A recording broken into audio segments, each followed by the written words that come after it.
Welcome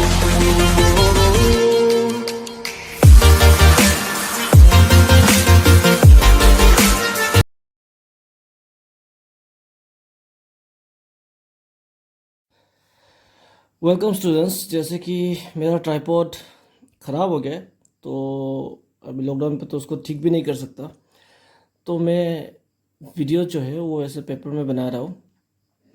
तो अगर आप लोगों को कुछ समझने में अगर तकलीफ़ हो या फिर प्रॉब्लम हो तो मुझे ग्रुप में मैसेज भेजना कि कौन सा पार्ट समझ में नहीं आया, या फिर मुझे कॉल भी कर सकते हैं। ओके, आज हम लोग फर्स्ट स्टार्ट करेंगे फिज़िक्स का पहला चैप्टर का नाम है फिजिकल वर्ल्ड। फिजिकल वर्ल्ड, ये चैप्टर अगर हम अपने entrance exam like JEE mains या JEE एडवांस या फिर NEET की पर्सपेक्टिव से अगर देखें तो ये चैप्टर ज़्यादा इंपॉर्टेंट नहीं है। इस चैप्टर से 1 मार्क का भी क्वेश्चन नहीं आता है, और जब बोर्ड एग्ज़ाम है उसमें ज़्यादातर 1-2 मार्क्स का क्वेश्चन नहीं आता है। लेकिन ये चैप्टर बहुत इंटरेस्टिंग है। इट्स अबाउट कि हम लोग ये 11th-12th में क्या क्या पढ़ने वाले हैं एंड ऑल इन सब चीज़ों के बारे में डिस्कशन है। तो चलो ये चैप्टर स्टार्ट करते हैं हम लोग bye knowing what is science. Science क्या है? साइंस, अच्छा, मैं आप लोगों को बोलूँगा कि अपना कॉपी और पेन लेके बैठे और जो मैं लिखा रहा हूँ वो सब चीज़ें आप लोग लिखें, और शायद हैंडराइटिंग थोड़ा छोटा हो जाए कहीं पे, तो मैं लिखने के साथ साथ इसको डिक्टेट भी करूँगा, तो आप लोगों को वहाँ से समझ में आ जाएगा। तो साइंस को हम लोग बोल सकते हैं it is a systematised and organised knowledge about the various natural phenomenon which is obtained by careful experimentation। इसका मतलब क्या? साइंस वो चीज़ है जो भी नेचुरल फिनोमिना हमारे आसपास हो रहे होते हैं, उन सब चीज़ों को हम एक्सपेरिमेंट या ऑब्जर्व करके जो उनका रिजल्ट पे आते हैं उसको बोलते हैं हम लोग साइंस। तो साइंस वही डिफिनेशन में यही है, it is a systematised and organised knowledge about the various natural phenomena which is obtained by careful experimentation. और ये जो वीडियो है मैं ये पार्ट बाय पार्ट छोड़ूंगा, तो ये पहला पार्ट में मैं जहाँ तक हो सके कवर करूंगा। अच्छा, ये जो साइंस है ये अभी 2 टाइप के होते हैं, 2 टाइप ऑफ साइंसेस, 2 टाइप्स। एक होता है बायोलॉजिकल साइंस, और एक होता है फिजिकल साइंस। तो बायोलॉजिकल साइंस में क्या क्या आता है? बायोलॉजिकल साइंस में आता है जैसे कि botany, zoology, ornithology, anthropology, entomology, फिर फॉरेंसिक साइंस, ऐसा ऐसा बहुत कुछ चीज़ आता है। हम लोग पढ़ने वाले फिजिक्स के बारे में जो आता है फिजिकल साइंस में। फिजिकल साइंस में बहुत सारी चीज़ें हैं, जैसे कि जियोलॉजी है, जियोग्राफी है, एस्ट्रोनॉमी होता है, एस्ट्रोलॉजी होता है, ओशियोलॉजी होता है, और भी बहुत कुछ होता है। लेकिन जो मेन 2 फिजिकल साइंस है, जो 2 मेन पार्ट है फिजिकल साइंस का, वो एक है केमिस्ट्री और एक है फिजिक्स। एक है केमिस्ट्री और एक है फिजिक्स। हम डिटेल्स में पढ़ेंगे अबाउट फिजिक्स, क्योंकि चैप्टर फिजिक्स है। तो अभी फिजिक्स क्या है?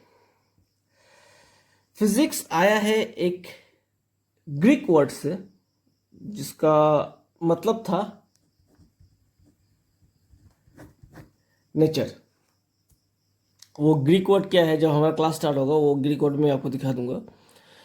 जिसका मतलब है नेचर। फिजिक्स हम लोग ऐसा बोल सकते हैं, फिजिक्स को, फिजिक्स ये वो है, laws that explain the physical world, laws that explain the physical world, laws laws that explain physical world. Physics क्या, फिजिक्स आप बोल सकते हैं जो फिजिकल वर्ल्ड जो हमारा है उसको, इसका जितना भी लॉज है इसको एक्सप्लेन करता है वो है फिजिक्स। अभी फिजिक्स तो सब कुछ फिजिक्स है।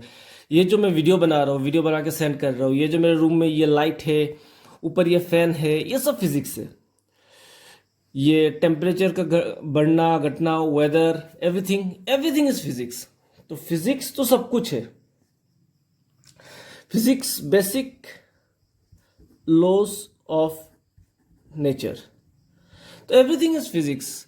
टेम्परेचर का बढ़ना घटना, वेदर का चेंज होना, अर्थ का सन के अगेंस्ट घूमना, मून का घूमना, कुछ भी ले लो, कुछ भी, बारिश होना, एवरीथिंग, ये रेनबो बनना, कुछ भी, each and everything is physics. इसीलिए शायद लोग, ये मैं नहीं कर रहा हूँ, ये लोग बोलते हैं कि king of science, king of science physics को बोलते हैं, और क्वीन ऑफ साइंस मैथ्स। और केमिस्ट्री वो स्टैम्प कलेक्टर जैसे जो लाइक रट्टा मारते हैं वैसा टाइप ऐसा बोलते हैं, मैं नहीं बोल रहा हूँ, ये बोलते हैं। तो इन शॉर्ट में जो आप लोगों को समझाने का कोशिश कर रहा हूँ कि फिजिक्स मतलब एवरीथिंग, जितने भी लॉज है, जितने भी लॉज है इस यूनिवर्स में, सब फिजिक्स। और हमारे घर की बात किया जाए तो घर या ये डेली फिनोमिनन्स जो होता है सब फिजिक्स है, एवरीथिंग इज फिजिक्स। अभी हम दो इंपॉर्टेंट टर्म्स के बारे में पढ़ेंगे जिसको बोलते हैं two basic questions in physics, two basic quest in physics. तो बेसिक क्वेस्ट में पहले एक है यूनिफिकेशन और दूसरा है रिडक्शनिज्म। एक है यूनिफिकेशन और एक है रिडक्शनिज्म। तो अभी पहले मीनिंग समझ लो, पहले हम लोग यूनिफिकेशन के बारे में बात करते हैं। यूनिफिकेशन, यूनिफिकेशन मतलब क्या है? हमारे पास बहुत सारे लॉज है, बहुत सारे लॉज है, लेकिन अगर सबको हम लोग, सब लॉज को अगर हम लोग एक कर पाए, जैसे कि एक लॉ एक्सप्लेन अगर सब कुछ कर पाए, जितने भी ज़्यादा चीज़ें हैं उसको अगर हम लोग एक लॉ से एक्सप्लेन कर पाए, उस चीज़ को यूनिफिकेशन बोलते हैं। जैसे कि फॉर एग्जांपल ले लो एप्पल का गिनना, एप्पल फॉलिंग, एप्पल का गिनना, या फिर मून जो अर्थ के अर्थ के अराउंड रिवॉल्व करता है, या फिर पेंडुलम का स्विंग ले लो। ये सबको एक ही लॉ एक्सप्लेन कर सकता है और वो है लॉ ऑफ ग्रेविटेशन। देखिए, एक लॉ से इतना सब कुछ एक्सप्लेन किया जा सकता है। अब दूसरा ले लेते हैं हम लोग, कौन सा लॉ? जैसे law of conservation of energy, law of conservation, law of conservation जो है ये हर जगह यूज होता है, हर जगह। जैसे कि आप लोग आगे पढ़ोगे मैग्नेटिज्म, ये क्लास 12 में मिलेगा। मैग्नेटिज्म के अंदर आप लोग पढ़ोगे लेंस लॉ, इसमें लॉ ऑफ कंजर्वेशन यूज होता है। फिर थर्मोडायनेमिक्स का जो फर्स्ट लॉ है, जिसको हम लोग प्रिंसिपल ऑफ कैलोमेट्री बोलते हैं, कैलोमेट्री, प्रिंसिपल ऑफ कैलोमेट्री, ये जो है फर्स्ट लॉ ऑफ थर्मोडायनेमिक्स, इसमें भी लॉ ऑफ कंजर्वेशन का यूज किया जाता है। फिर इलेक्ट्रिसिटी में तुम लोग पढ़ोगे about Kirchhoff's second law, Kirchhoff's second law, ये लॉ जो है ये भी लॉ ऑफ कंजर्वेशन यूज करता है। फिर फ्लूइड में हम लोग बर्नौलिस प्रिंसिपल पढ़ेंगे। ये सब सुनकर अभी तुम लोगों को डर लग रहा होगा, लेकिन ये सब लॉज है जो हम लोग आगे पढ़ने वाले हैं। ये सब में भी ये किस में यूज होता है? फ्लूइड में। ये सब में भी ये सब चीज़ जो है वो लॉ ऑफ कंजर्वेशन एक्सप्लेन कर सकता है। हमारे जो साइंटिस्ट थे लेट सर स्टीफन हॉकिंस ने एक बुक निकाला था, द थ्योरी ऑफ एवरीथिंग। उसमें उन्होंने क्या बोला था कि एक ही लॉ, दुनिया में जितने फिनोमिनन्स हो रहा है, जितने भी चीज़ें हो रहा है, सबको उन्होंने ट्राई किया उस बुक में एक ही लॉ के साथ वो एक्सप्लेन कर दे, और वो लगभग कामयाब भी हो चुके थे, बहुत नज़दीक आ गए थे। और वो law second law of thermodynamics,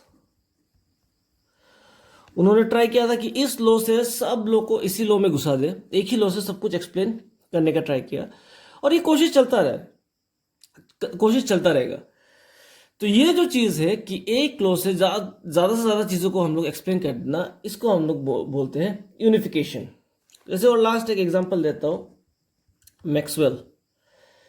Maxwell का 4 इक्वेशन है।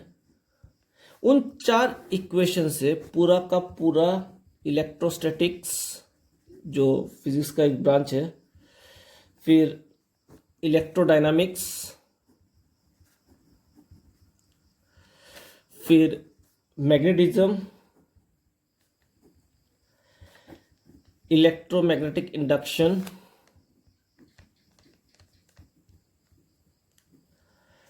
और इलेक्ट्रोमैग्नेटिक वेव्स,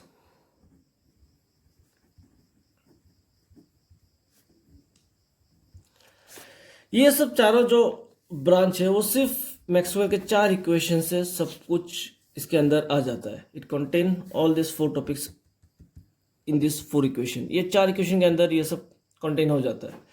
तो ये था अबाउट यूनिफिकेशन। अब आते हैं हम लोग रिडक्शनिज्म क्या है। रिडक्शनिज्म में कुछ लिखाने लायक नहीं है, मैं जस्ट इसको एक्सप्लेन करके देता हूँ आप लोगों को। रिडक्शनिज्म है कि मान लो एक बुलेट है, बुलेट जाके एक किसी मास पे हिट किया और वो उस मास के अंदर घुस गया, फिर वो मास बुलेट की फोर्स के साथ जाके एक पेंडुलम को हिट कर गया। तो इसमें देखो क्या क्या हो रहा है, बुलेट का मोमेंटम है, फिर जाके वो बुलेट जो है वो एक मास वुडन ब्लॉक की, मान लो वुडन ब्लॉक को जाके हिट कर रहा है, तो वहाँ पे कोलिशन हो रहा है। फिर वो कोलिशन के बाद वो ब्लॉक उस मास के साथ मूव कर रहा है, वहाँ पे मोमेंटम हो रहा है, वो जाके फिर पेंडुलम को हिट कर रहा है, पेंडुलम हिट करने के बाद एनर्जी का ट्रांसफर भी हो रहा है। तो इतना सब कुछ चीज़ जब ज़्यादा 3-4 चीज़ें एक साथ हो रहा हो, तो रिडक्शनिज्म क्या बोलता है कि उसको ब्रेक करके इंडिविजुअली, अगर हम पहले बुलेट के बारे में पढ़े, फिर मास के बारे में पढ़े, फिर जाके पेंडुलम के बारे में पढ़े, इसको ब्रेक करके स्टडी जो करना होता है, उस स्टडी को हम लोग बोलते हैं रिडक्शनिज्म। तो आई होप जो ये फर्स्ट पार्ट था जिसमें मैंने बेसिक जो चीज़ है ये फिजिक्स का, ये यूनिफिकेशन, रिडक्शनिज्म, ये मैंने आप लोगों को यहाँ पे करवाया, तो शायद आप लोगों को समझ में आ गया होगा। और मैं चाहूँगा कि आप लोग ये नोट करके रखें, और नेक्स्ट पार्ट जो आएगा वो मोस्ट प्रोबेबली कल सुबह आ जाएगा, उसमें हम लोग स्कोप ऑफ फिजिक्स के बारे में पढ़ेंगे। तो तब तक ये सब आप नोट कीजिए, और कल इस चैप्टर का सेकेंड पार्ट आएगा। Bye bye. वेलकम स्टूडेंट्स, ये पार्ट 2 है of our chapter physical world. इस पार्ट में हम लोग पढ़ेंगे about scope of physics. Scope of physics, scope of physics मतलब अगर हिंदी में बोला जाए तो फिजिक्स की औकात क्या है। तो ये एक बहुत आयरन ऐसा क्वेश्चन हो गया कि लाइक जो किंग ऑफ साइंस है उसका औकात पूछा जा रहा है।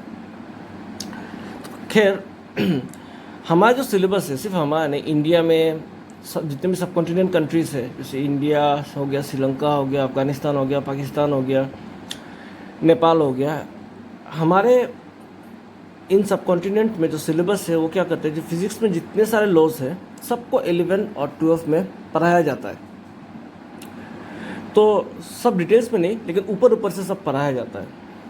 तो ये फिज़िक्स जो है अभी का जो हमारा पार्ट है, ये इस पार्ट में मैं फिज़िक्स को हम लोग क्या क्या पढ़ने वाले हैं 11-12 में जो स्कोप है, उन सब के बारे में थोड़ा आपको मैं हिंट दे दूंगा। तो इसमें जैसा मैं जिस पैटर्न में लिख रहा हूँ आप लोग भी उस पैटर्न में उसको लिख लो। तो फिज़िक्स को पहले हम दो पार्ट में ब्रेक करते हैं।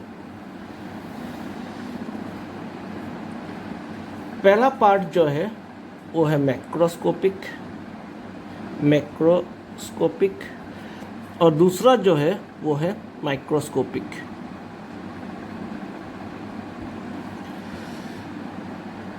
ये मैक्रोस्कोपिक जो है ये जो बड़ा बड़ा पार्ट है, मैं छोटा छोटा इसलिए लिख रहा हूँ क्योंकि सारा जगह हो जाए यहाँ पे, तो इसलिए जो जो लिख रहा हूँ मैं उसको फिर से रिपीट करूँगा, आप लिख लेना उस उधर से। ये है मैक्रोस्कोपिक और ये है माइक्रोस्कोपिक। इसको डिवाइड कर दिया गया फिजिक्स को। तो ये जो डिवीज़न है, क्या ये डिवीज़न ज़रूरी था? हाँ ज़रूरी था, क्योंकि यहाँ पे जो मैक्रो मतलब क्या, जो बड़े बड़े पार्टिकल्स है उन सब के बारे में हम लोग पढ़ेंगे, और माइक्रोस्कोपिक मतलब क्या, जो छोटे छोटे पार्टिकल्स हैं उसके बारे में पढ़ेंगे हम लोग। तो मैक्रोस्कोपिक में क्या होता है, जो लॉज है वो लॉज और माइक्रोस्कोपिक के जो लॉज है वो अलग है। इधर के लॉ इधर नहीं लगते, ऐसा नहीं है, कुछ कुछ लॉज इधर के इधर भी एप्लीकेबल है, लेकिन कुछ कुछ यहाँ का खुद का लॉ है जो ये लॉ का ठीक उल्टा है। तो इसलिए ये डिवीज़न ज़रूरी था। तो आप लोग अभी बोल सकते हो कि मैक्रोस्कोपिक और माइक्रोस्कोपिक कौन सा पहले आया होगा, कौन सा बाद में आएगा। ऑब्वियसली ये पहले आया होगा। बड़ा बड़ा चीज़ों के बारे में हम लोग डिस्कस करना, स्टडी करना पहले स्टार्ट किया था। और माइक्रोस्कोपिक फिजिक्स कौन सा है, जैसे हमारा एटम्स हो गया, इलेक्ट्रॉन्स हो गया। अच्छा, तो ये जो मैक्रोस्कोपिक है ये पुराना है, तो इसको हम लोग बोलते हैं क्लासिकल फिजिक्स। इसको बोलते हैं हम लोग क्लासिकल फिजिक्स। और ये जो है मैक्रोस्कोपिक जो है इसको हम लोग बोलते हैं क्वांटम फिजिक्स। क्वांटम फिजिक्स, हाँ आई नो मेरा हैंडराइटिंग बहुत छोटा हो रहा है, पर आप मैं रिपीट कर रहा हूँ तो वहाँ से आप लिख सकते हो।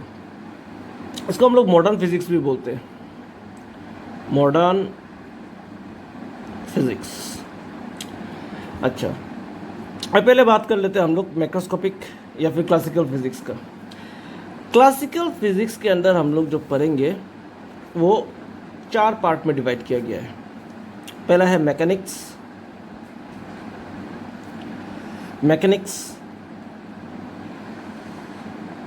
दूसरा है थर्मोडायनामिक्स,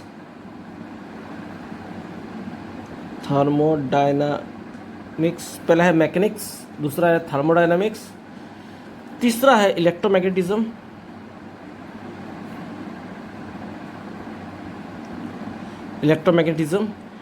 और चौथा है ऑप्टिक्स।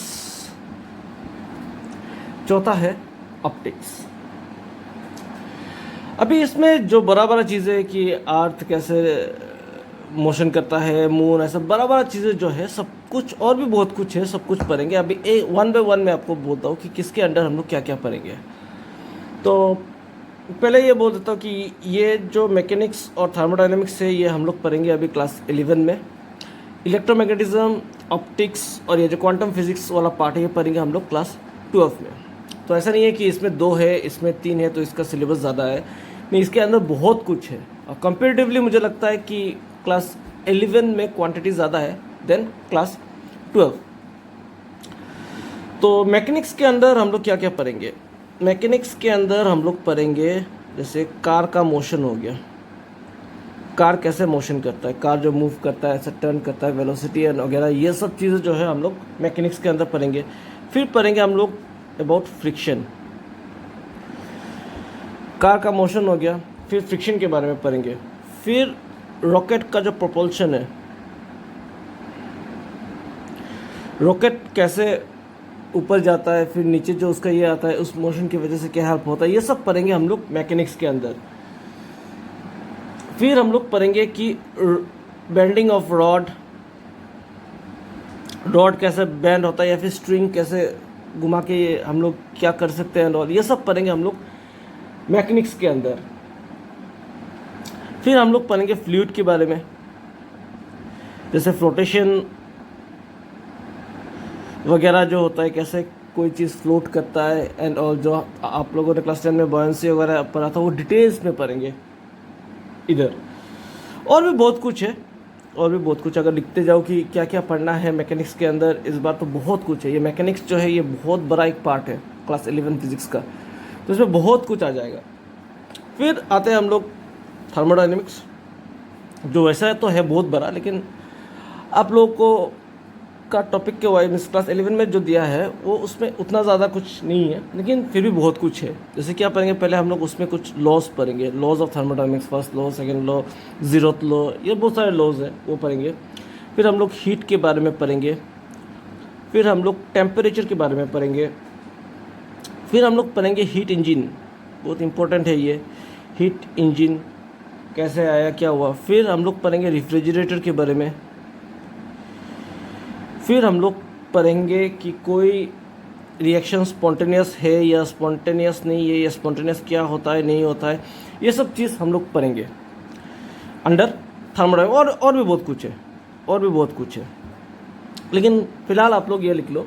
ये क्यों लिखा रहा हूँ, क्योंकि ये किस पार्ट के अंदर क्या आता है और ये सब क्वेश्चंस ऐसे आ सकते हैं, तो इसके लिए मैं इतना अगर लिख लो, क्योंकि ये चैप्टर जो है, इस चैप्टर में इतना कुछ दिया हुआ है, स्टूडेंट्स कंफ्यूज हो जाते हैं कि क्या पढ़े क्या ना पढ़े। 2 मार्क का 2-3 मार्क ज़्यादा से ज़्यादा आता है, क्या पढ़े क्या ना पढ़े। तो इसलिए मैंने जो पार्ट 1 में जो लिखा है, पार्ट 2 में जो लिखा रहा हूँ, इसके बाद शायद और एक पार्ट आएगा, पार्ट 3। तो 3 पार्ट में मैं ये चैप्टर खत्म कर रहा हूँ। जो जो लिखा रहा हूँ सिर्फ वो लिख के अगर वही पढ़ोगे तो ही इनफ होगा। तो इसके बाद हम लोग जो नेक्स्ट पार्ट है वो है हमारा इलेक्ट्रोमैग्नेटिज्म। इलेक्ट्रोमैग्नेटिज्म में हम लोग पढ़ेंगे मैग्नेटिक चार्ज, ये सब क्या होता है, मैग्नेटिक फील्ड क्या होता है। फिर हम लोग करंट के बारे में पढ़ेंगे, करंट का charge and all, sorry charge, magnet का चार्ज बोल दिया, मैग्नेटिक करंट का चार्ज पढ़ेंगे, करंट का फील्ड पढ़ेंगे, फिर मैग्नेट का भी फील्ड पढ़ेंगे। फिर हम लोग पढ़ेंगे एसी करंट, डीसी करंट, फिर इलेक्ट्रोमैग्नेटिक वेव्स और भी बहुत कुछ। इलेक्ट्रोमैग्नेटिज्म जो चैप्टर है ये क्लास 12 के स्टार्टिंग में आएगा, इसमें बहुत कुछ पढ़ेंगे। फिर इसके बाद हमारा आता है ऑप्टिक्स। ये ऑप्टिक्स पहले क्लास 11 में था, बाद में बोर्ड वाले सीबीएसई वालों ने इसको क्लास 12 में ले गया। तो ऑप्टिक्स में हम लोग पढ़ेंगे अबाउट लाइट, फिर पढ़ेंगे कि लाइट एक वेव है या पार्टिकल है, लाइट के बारे में। फिर बहुत सारे लॉज है, वो लॉज पढ़ेंगे। फिर पढ़ेंगे टेलीस्कोप, फिर पढ़ेंगे माइक्रोस्कोप, एक्सक्यूज मी, फिर रेनबो का फॉर्मेशन, एसेट्रा एसेट्रा, बहुत कुछ है, बहुत कुछ। तो आप लोग सोच रहे हो कि रेनबो कैसे फॉर्म होता है, ये तो हमने क्लास 10 में भी पढ़ा। हाँ, क्लास 10 में जो पढ़ा उससे और डिटेल्स में पढ़ेंगे जाके क्लास 12 में। तो ये सब हो गया जो हमारा क्लासिकल फिजिक्स है, जो पुराना टाइम से हम लोग पढ़ते आ रहे हैं। उसमें मैकेनिक्स आ गया, थर्मोडायनेमिक्स आ गया, इलेक्ट्रोमैग्नेटिज्म आ गया, ऑप्टिक्स आ गया। इसमें कार का मोशन, फ्रिक्शन, रॉकेट का प्रपोल्शन, एसेट्रा, जो भी बोला मैंने, जो भी बोला सब कुछ हम लोग पढ़ेंगे, थर्मोडायनेमिक्स में ऐसा पढ़ेंगे। अब आते हैं हम लोग कि मॉडर्न फिजिक्स में या क्वांटम फिजिक्स में हम लोग क्या क्या पढ़ने वाले हैं। तो क्वांटम फिजिक्स और मॉडर्न फिजिक्स में हम लोग पढ़ेंगे।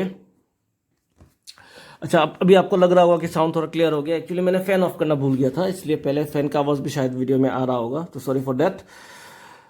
अभी मॉडर्न फिजिक्स में हम लोग पढ़ेंगे पहले एटम्स के बारे में, फिर पढ़ेंगे इलेक्ट्रॉन्स के बारे में,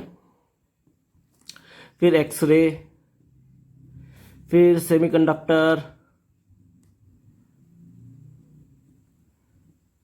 फिर न्यूक्लियस के अंदर क्या क्या रिएक्शन होता है एंड ऑल, न्यूक्लियर फिशन, ये सब कुछ पढ़ेंगे ये मॉडर्न फिजिक्स में, जो क्वांटम फिजिक्स भी बोलते हैं जिसको हम लोग। तो ये नया फिजिक्स है। तो ये सब चीज़ें जो है ये सब आता है अंडर स्कोप ऑफ फिजिक्स में, क्या क्या पढ़ने वाले हैं क्या क्या नहीं। तो यहाँ पे मैं ये सेकंड पार्ट खत्म कर रहा हूँ। अब नेक्स्ट पार्ट जो लास्ट पार्ट आएगा उसमें हम लोग पढ़ेंगे कि फिजिक्स और टेक्नोलॉजी और सोसाइटी का क्या रिलेशन है। फिर एक लास्ट पार्ट हम लोग पढ़ेंगे कि फंडामेंटल फोर्सेस, 4 फोर्सेस होते हैं, gravitational force, electromagnetism, strong nuclear force, weak nuclear force. उसके बारे में हम लोग लास्ट चैप्टर में, लास्ट जो पार्ट आएगा उसमें मैं डिस्कस करूँगा। तो तब तक के लिए बाय बाय।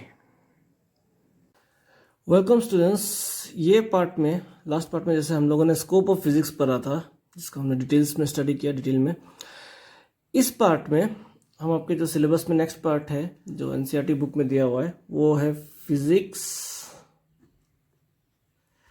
टेक्नोलॉजी और सोसाइटी का रिलेशन। सोसाइटी का रिलेशन ये पार्ट में हम लोग ये पढ़ेंगे, छोटा सा पार्ट है। ये पार्ट के बाद और एक पार्ट आएगा और लास्ट पार्ट होगा, उसमें हम लोग 4 फंडामेंटल फोर्सेस इन नेचर वो पढ़ेंगे। तो इस पार्ट में हम लोग ये रिलेशन जो है बिटवीन फिजिक्स, टेक्नोलॉजी और सोसाइटी ये पढ़ेंगे। छोटा सा पार्ट है, इंटरेस्टिंग पार्ट है। तो मेरे हिसाब से तो फिजिक्स और टेक्नोलॉजी मिलके ही हमारा सोसाइटी बनता है। एक्चुअली अगर देखा जाए तो ब्रॉड सेंस में टेक्नोलॉजी भी फिजिक्स ही है। जैसे पहले हुआ करता था स्टीम इंजन, ये बहुत पहले की बात है, अभी तो चलो ये सब यूज़ नहीं होता है, बंद हो गया। लेकिन पहले स्टीम इंजन आया था और बहुत बड़ा एक डिस्कवरी था। स्टीम इंजन जो था ये बहुत बड़ा एक डिस्कवरी था। फिर धीरे धीरे रिक्वायरमेंट आया कि इसकी जो एफिशिएंसी है, एफिशिएंसी को इंक्रीज किया जाए, एफिशिएंसी को इंक्रीज किया जाए। यानी कि ये जो टेक्नोलॉजी है या फिर ये जो इंजन है इसको इंक्रीज करने का एक सिचुएशन आ गया। इसका एफिशिएंसी को इंक्रीज करने का, इसको बेटर बनाने का एक सिचुएशन आ गया। तो इस चीज़ से क्या हुआ, हम लोग टेक्नोलॉजी का बर्थ हुआ। इस नीड की वजह से टेक्नोलॉजी का बर्थ हुआ। हाँ, टेक्नोलॉजी का बर्थ बहुत से टेक्नोलॉजी को इम्प्रूव करने का ये आया। तो इससे पूरा एक नया ब्रांच आ गया फिजिक्स का, न्यू फिजिक्स ब्रांच आ गया। नया फिजिक्स ब्रांच जो था उसको हम लोग बोलते हैं थर्मोडायनामिक्स। थर्मोडायनामिक्स में हम लोगों ने पढ़ा और ढेर सारे हीट इंजन का एफिशिएंसी पढ़ के एक हीट इंजन बनाया, इसका एफिशिएंसी इंक्रीज करके हीट इंजन बनाया। डेट मीन्स यहाँ पे टेक्नोलॉजी का ये था, तो इससे फिजिक्स ने उसको एड किया, हेल्प किया और ये बना। ज़रूरी नहीं है टेक्नोलॉजी का ज़रूरत पड़ा इसीलिए फिजिक्स में इम्प्रूवमेंट हुआ है और इसका उल्टा भी हो सकता है। जैसे कि नेक्स्ट पार्ट में मैं बोलता हूँ, जैसे कि हमने स्टडी किया पहले सेमीकंडक्टर के बारे में पढ़ा, जैसे सिलिकॉन चिप, डायोड।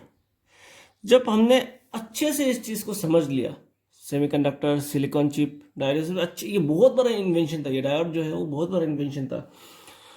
उससे आया टेक्नोलॉजी। पहले टेक्नोलॉजी से ये सब आया था, टेक्नोलॉजी के रिक्वायरमेंट की वजह से बर्थ हुआ, फिजिक्स का नया ब्रांच आ गया। अब पहले हमने फिजिक्स का ये सब स्टडी अच्छे से कर लिया, तो समझ लिया अच्छे से, तो इससे आया वो टेक्नोलॉजी जो फिलहाल अभी आप लोग यूज़ कर रहे हो, जैसे कि laptop, mobile, LED, TV and all, ये सब जो है ये फिजिक्स से आया। सिमिलरली और एक है, जैसे कि हमने इलेक्ट्रोमैग्नेटिक वेव,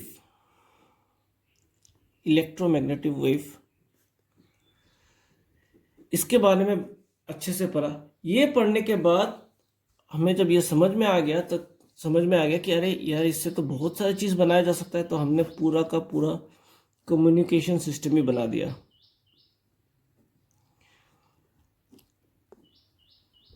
कम्युनिकेशन सिस्टम मतलब ये जो मोबाइल बना, मोबाइल तो चलो बन गया, मोबाइल्स के थ्रू जो कॉल जाता है वो कम्युनिकेशन कैसे होता है, due to this electromagnetic waves. तो उससे हमने पूरा कम्युनिकेशन सिस्टम ही बना दिया। तो यहाँ पे आप लोग देख सकते हो, जैसे टेक्नोलॉजी से ये एक ब्रांच आ गया फिजिक्स का, या फिर फिजिक्स से टेक्नोलॉजी का डेवलपमेंट हो गया। पहले हमने ये पढ़ा, इससे ये सब बनाया, फिर ये पढ़ा, इसका स्टडी थोड़े होने के बाद ये सब आया। तो ये सब है सोसाइटी में फिजिक्स का। ऐसा नहीं है कि सिर्फ यूज़फुल चीज़ भी है, हार्मफुल चीज़ भी हुआ। ये तुम्हारे एनसीईआरटी बुक में भी दिया हुआ है, हार्मफुल चीज़ भी हुआ। जैसे वर्ल्ड वॉर 2 में जो न्यूक्लियर बॉम्ब ब्लास्ट हुआ, तो ये जो न्यूक्लियर एनर्जी है उसको बॉम्ब ब्लास्ट के लिए जो यूज़ किया वो फिजिक्स ही था। उससे बहुत बड़ा नुकसान हुआ, लेकिन वो हमारे हाथ में था। न्यूक्लियर एनर्जी से हम लोग हजारों सालों तक बहुत सारे विलेजेस को इलेक्ट्रिसिटी प्रोवाइड कर सकते हैं या फिर एक दूसरे को उड़ा सकते हैं बम बना के। तो ये जो न्यूक्लियर एनर्जी जो है ये एक बूंद भी है ह्यूमन रेस के लिए और एक कर्स भी है। तो ये आगे हम लोग कैसे इसको यूज़ करेंगे उसके ऊपर आगे क्या होगा उसका नतीजा आएगा। तो सिर्फ इतना अगर तुम पढ़ लो इसको, ऐसे अगर नोट वाइज बना लो, इससे ज़्यादा कुछ नहीं पूछेगा इसमें। तो एक छोटा सा टॉपिक था फिजिक्स, टेक्नोलॉजी और सोसाइटी का। तो ये पार्ट मैं यहीं पे ख़त्म कर रहा हूँ। अगला जो पार्ट आएगा उसमें हम लोग 4 फंडामेंटल फोर्सेस इन नेचर कर लेंगे। इसके बाद ये चैप्टर ख़त्म हो जाएगा। Till then bye bye. Okay, welcome students. ये हमारा फर्स्ट चैप्टर का लास्ट पार्ट होगा, 4 फंडामेंटल फोर्सेस इन नेचर। इसमें हम लोग पढ़ेंगे 4 फंडामेंटल फोर्सेस। आपका क्लास 11-12 में मिला के आप कम से कम 150 से लेकर 200 डिफरेंट टाइप ऑफ फोर्सेस पढ़ोगे। लेकिन जितना भी ये 150-200 टाइप ऑफ फोर्सेस है सब इन्हीं 4 फोर्सेस में से आते हैं। 4 नहीं 3, चौथा से वीक न्यूक्लियर फोर्स से बहुत ही कम कुछ आता है। 3 फोर्सेस है, उनमें से ज़्यादातर ये 150-200 फोर्सेस जितने भी पढ़ोगे आप लोग सब कुछ आता है। तो वो है, मैं जैसा लिख रहा हूँ वैसे ही आप लोग भी नोट्स में वैसे ही बनाना। पहला है ग्रेविटेशनल, मतलब वो स्पेलिंग मेरा समझ में नहीं आता। ग्रेविटेशनल का तो समझ में आता, ये तो आता ही होगा आपको ग्रेविटेशनल। फिर दूसरा है इलेक्ट्रोमैग्नेटिज्म। Electromagnetism, gravitational, electromagnetism. फिर आता है strong nuclear force,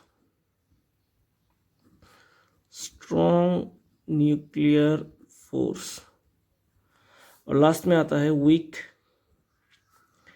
nuclear force. तो ये 4 है।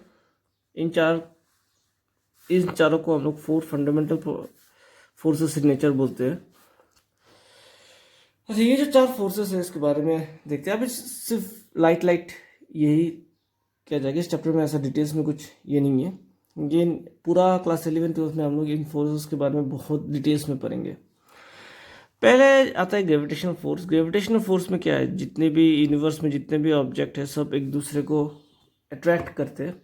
तो ये एक अट्रैक्टिव फोर्स है और ये एक लॉन्ग रेंज फोर्स है। अगर आपको पता ही होगा कि सन, अर्थ ये सब है दूर दूर में ये फोर्स लगता है। तो ये लॉन्ग रेंज फोर्स है, इनका रेंज जो है वो इन्फिनिटी तक जाता है। और यह है पहला पॉइंट। और दूसरा पॉइंट ये है कि ये इन चारों के कंपैरिजन में सबसे वीकेस्ट फोर्स है, वीकेस्ट फोर्स अमॉन्ग द 4। हाँ, बोल सकते कि सन, अर्थ ये सब मिला के इतना स्ट्रॉन्ग फोर्स होगा यार, ठीक है, उसका फोर्स जो है वो बहुत स्ट्रॉन्ग है, लेकिन उसका मास भी तो ज़्यादा है। सन का बोल लो, अर्थ का बोल लो। तो इन कंपैरिजन आपके एनसीईआरटी बुक में भी चारों फोर्स का कंपैरिजन किया, वो मैं लास्ट में लिखा के दे दूंगा आपको। तो इन कंपैरिजन इन चारों में से सबसे जो वीकेस्ट फोर्स है वो ये ग्रेविटेशनल फोर्स ही है। तो ये हो गया ग्रेविटेशनल फोर्स। ये फोर्स का रेंज क्या, मीन्स ये फोर्स का स्ट्रेंथ क्या है एंड ऑल, ये हम लोग डिटेल्स में तुम्हारे क्लास 11 में चैप्टर आएगा ग्रेविटेशन, उसमें डिटेल्स में पढ़ेंगे ईच एंड एवरीथिंग। नेक्स्ट आता है हमारा इलेक्ट्रोमैग्नेटिज्म।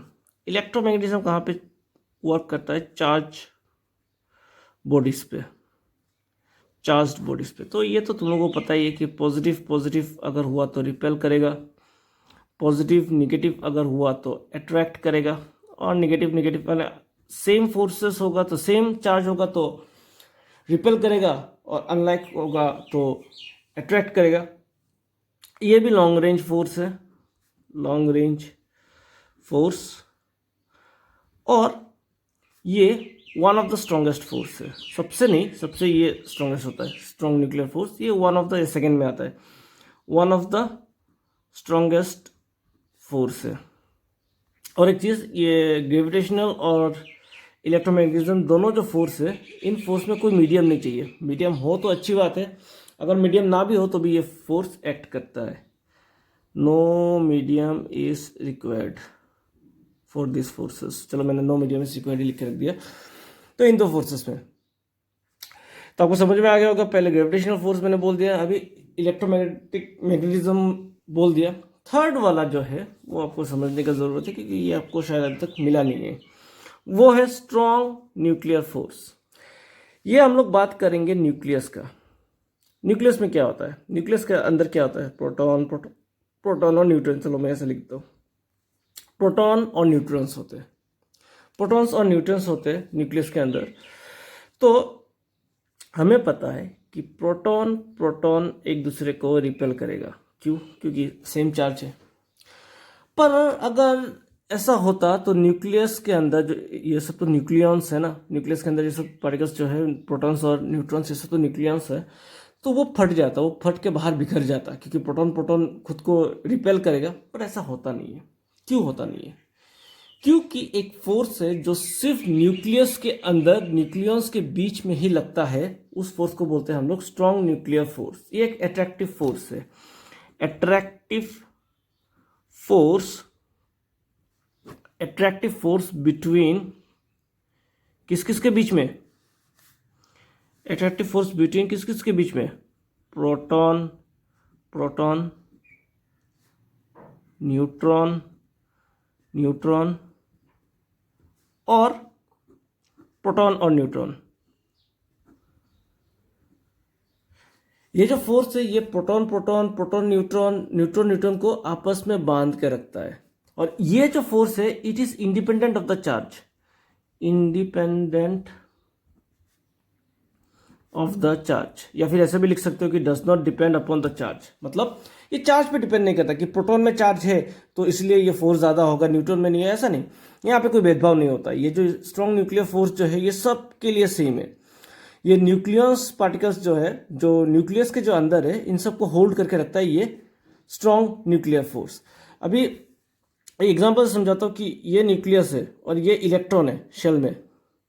तो ये न्यूक्लियस के बाहर, ये इलेक्ट्रॉन और प्रोटॉन के बीच में ये nuclear force, strong nuclear force नहीं होगा। क्यों? क्योंकि ये स्ट्रॉन्ग न्यूक्लियर फोर्स जो है वो शॉर्ट रेंज फोर्स है। शॉर्ट रेंज फोर्स मतलब ये 10⁻⁻15 मीटर के अंदर ही वर्क करता है। तो रदरफोर्ड ने जो हमारा एटम का स्ट्रक्चर बताया था, उसमें न्यूक्लियस का जो स्ट्रक्चर बताया था, उसका रेडियस कितना बोला था? 10⁻⁻15 मीटर। तो वो 10⁻15 मीटर के अंदर ही काम करता है, शॉर्ट रेंज फोर्स से।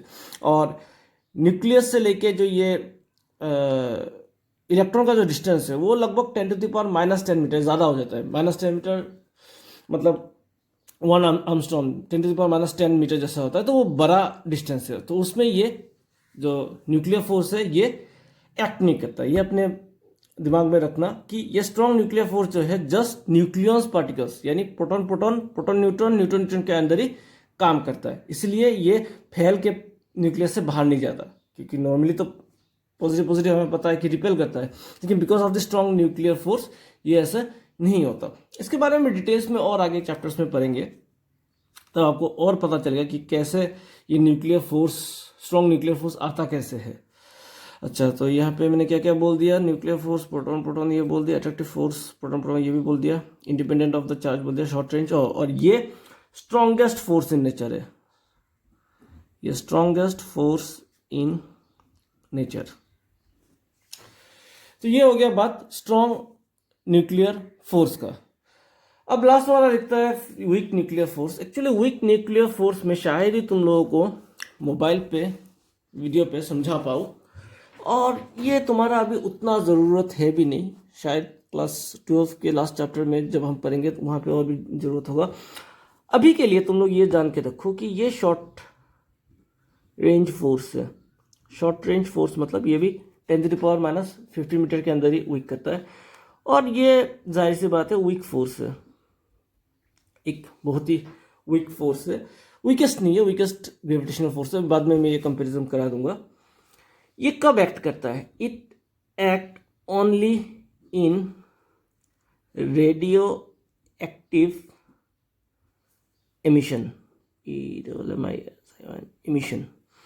जब रेडियो एक्टिव इमिशन होता है तभी ये होता है। एक इंपॉर्टेंट पॉइंट लिख के रखो इसमें, न्यूट्रिनो और एंटी न्यूट्रिनो इंटरेक्शन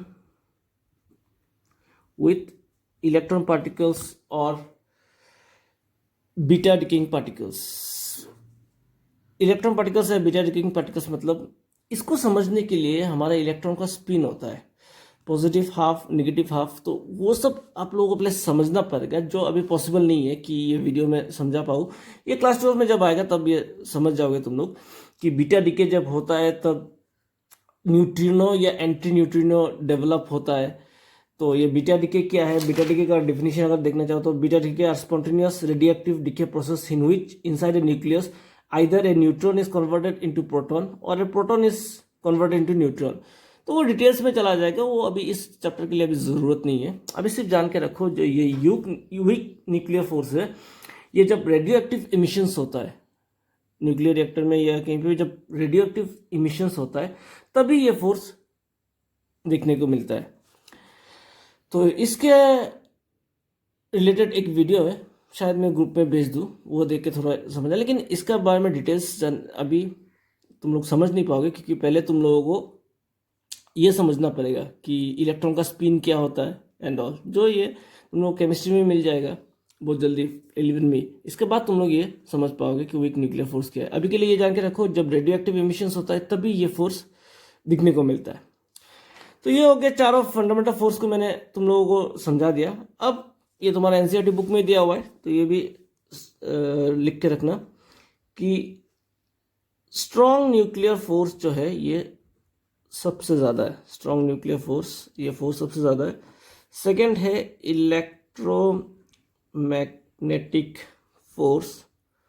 थर्ड है वीक न्यूक्लियर फोर्स। और लास्ट है ग्रेविटेशनल फोर्स। अगर इसको मैंने 1 पकड़ा कि ये फोर्स 1 है, तो इलेक्ट्रोमैग्नेटिक फोर्स जो है इसका 1/100 है, 100 टाइम्स कम है, तो इसको 10⁻⁻²। और वीक न्यूक्लियर फोर्स जो है वो 10⁻⁻13 टाइम्स कम है, यानी कि एक के बाद 13 टाइम्स 0, 1 उतना टाइम्स छोटा है। तो समझ सकते हो स्ट्रॉन्ग न्यूक्लियर फोर्स से बहुत ही कम है वीक न्यूक्लियर फोर्स जो है। और ग्रेविटेशनल फोर्स जो है वो 10⁻38 सबसे कम है। ग्रेविटेशनल फोर्स जो है वो सबसे कम है। तो सबसे ज़्यादा है स्ट्रॉन्ग न्यूक्लियर फोर्स, इसके बाद इलेक्ट्रोमैग्नेटिक फोर्स, फिर वीक न्यूक्लियर फोर्स और ग्रेविटेशनल फोर्स। तो इसके साथ ही ये चैप्टर जो है ये ख़त्म होता है। तो इस चैप्टर से मैंने पहले भी बोला था उतना ज़्यादा मार्क नहीं आता है, हार्डली मैक्सिमम से मैक्सिमम 2 मार्क आता है, 1 ही मार्क का ज़्यादा आता है। तो ये सब जो मैंने दिया है, अगर वो सब तुम एक प्रॉपरली नोट्स बना के रख लो, ये सब पढ़ो, तो ये आंसर कर लोगे। और एंट्रेंस की लेवल से इस चैप्टर से कोई भी क्वेश्चन नहीं आता है। तो ये ख़त्म हुआ। तो अगला शायद मैं मैथ्स का सेट चैप्टर्स का वीडियो नेक्स्ट वीक अपलोड करूँ। देखता हूँ नेक्स्ट वीक अगर 20 तारीख के बाद सब कुछ खुल जाए तो शायद क्लासेस भी लेना स्टार्ट कर सकते हैं। तो तब तक के लिए बाय बाय।